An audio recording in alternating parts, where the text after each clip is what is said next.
कोशिश होगी माफिया राज। और सुनिए, आप वकीलों को सुन लीजिए पहले। सभी कोर्ट आवश्यक समझेगी, उसी प्रकार से निर्णय होगा। इसमें मेरा सिर्फ ये कहना है कि यह मामला उमेश पाल अपहरण से संबंधित है, जो माननीय न्यायालय एमपी एमएलए श्री दिनेश चंद्र शुक्ला की कोर्ट में विचाराधीन है। यह मामला सजा के प्रश्न में अभी मेरे द्वारा कुछ भी नहीं कहा जाएगा, निर्णय के बाद ही बता पाऊंगा। आरोपी है, कितने, ये पूरा मामला? अरे मैंने बता तो दिया कि इसमें इस समय 10 अभियुक्त गणों का जो है विचारण न्यायालय में चल रहा है। एक अभियुक्त की मृत्यु हो चुकी है। अच्छा, किन धाराओं में केस दर्ज है? किन धाराओं मैंने बताया तो धारा 147, 148, 149, 323, 54, 506, 364, 120 B, 341, 342 7 criminal law amendment act हुआ, धारा 120 बी आईपीसी। अच्छा, क्या कस्टडी में लेने की भी बात हो रही है? क्या उसको कस्टडी के बारे में मेरे द्वारा कुछ भी नहीं कहा जाएगा। परिचय दे दीजिए। गुलाब चंद अग्रेरी, जिला शासकीय अधिवक्ता फौजदारी, प्रयागराज। नाम वापस सरकारी वकील को इस वक्त आप सुन रहे थे और उनका ये कहना था कि उन धाराओं में केस दर्ज है कि आज दोषी करार होना एकदम बनता है, लेकिन क्या सजा का ऐलान होगा, इस पर उन्होंने कहा नहीं, पहले दोष पर फैसला आ जाए और उसके बाद ही हम कह सकते हैं कि सजा का ऐलान आज होता है। उस क्वांटम ऑफ पनिशमेंट पर आज सुनवाई होती है, बहस होती है कि नहीं होती है। हमारे साथ असगर साहब भी मौजूद हैं जो कि सुप्रीम कोर्ट में वकालत करते हैं। असगर साहब, 147, 148, 149, 364 ए, 341, 342, 504, 506, 120 बी और 7 सी LA एक्ट में एफआईआर दर्ज हुई है।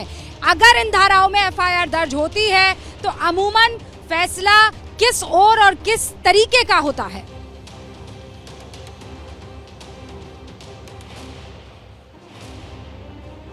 देखिए, किसी भी केस में और ट्रायल होता है, ट्रायल का अपना एक तरीका है कि पहले फ्रेम चार्ज होता है, चार्ज फ्रेम होता है, उसके बाद फिर विटनेस बुलाए जाते हैं और विटनेस के चीफ होते हैं, उनके क्रॉस होते हैं।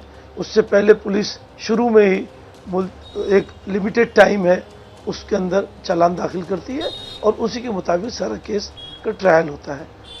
सारा कुछ डिपेंड करता है सज़ा हो या ना हो, ट्रायल का नतीजा क्या हो, क्योंकि कोर्ट है और कानून के हाथ बने हैं सारे केस में, सारे मामला में। तो क्या गवाही देके जाते हैं, सबूत क्या हासिल हुए हैं, कोर्ट के अंदर क्या पेश किया गया है। आपको याद होगा मट्टू प्रदर्शनी केस एक था जिसका थरेजा साहब ने दिल्ली में फैसला किया था और उसमें कहा था कि मुझे इस बात का अंदाज़ा है कि ये इसने क्राइम किया है, लेकिन मैं मजबूर हूँ चूँकि मेरे इसमें सबूत नहीं। हालांकि फिर बाद में जस्टिस RS सोडी साहब ने सो मोटो उसमें लेकर और बाद में सज़ा की थी, लेकिन पहले सेशन कोर्ट ने उसको बरी कर दिया था लैक ऑफ एविडेंस की वजह से, कोई सबूत नहीं थे। तो ये सारी चीज़ें बुनियाद ये है कानून की कि हमें वहाँ पे सबूत चाहिए। अब अगर जो ट्रायल हुआ है, जो गवाहियां हैं, अगर प्रूफ क्या कर पाते हैं, ये सबसे महत्वपूर्ण है। असगर साहब, मैं समझ गई और आपने बहुत आसान शब्दों में दर्शकों को भी समझाने की कोशिश की है कि कितने साक्ष्य कलेक्ट किए हैं, कौन कौन से सबूत आपके हाथ लगे हैं और कोर्ट उनको किस लाइट में देखता है। असगर साहब, मैं आपका दोबारा रुख करूंगी, लेकिन हमारे साथ AK जैन साहब भी मौजूद हैं जो कि उत्तर प्रदेश के DGP रह चुके हैं। जैन साहब, मैं यहाँ कल से मौजूद हूँ और मुझे बताया जा रहा है कि एक वक्त था अतीक अहमद की तूती बोला करती थी।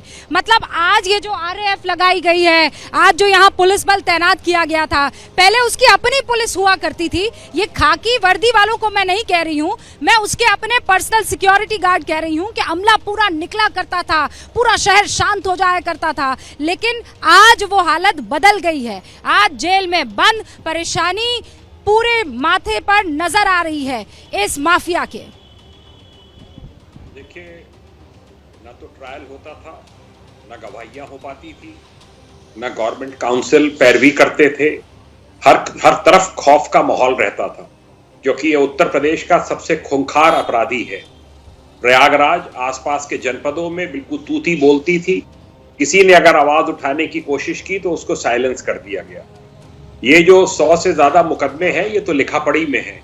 अनगिनत मुकदमे बिना लिखा पढ़ी के हैं, जो कि किसी ने हिम्मत ही नहीं जुटाई इसके खिलाफ कोई गवाही देने की या मुकदमा लिखाने की। आज का दिन शुभ दिन है। आज इसको सजा का ऐलान होगा। ये तय किया जाएगा कि ये दोषी है कि नहीं है। उसके बाद कोर्ट जो है सजा का ऐलान करेगा।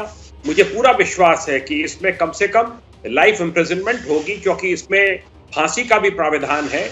लाइफ इम्प्रिजनमेंट अवश्य होगी। इसीलिए उमेश पाल को इसने रास्ते से हटाया है, क्योंकि उमेश पाल ने यह मुकदमा लिखाया था और इसमें जमकर गवाही दी गई।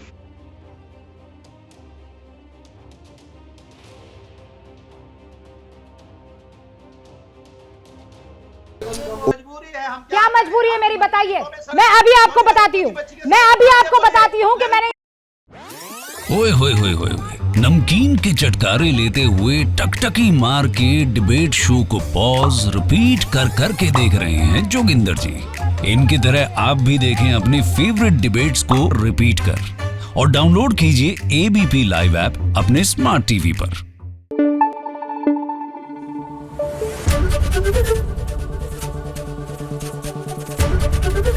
एबीपी न्यूज आपको रखे आगे।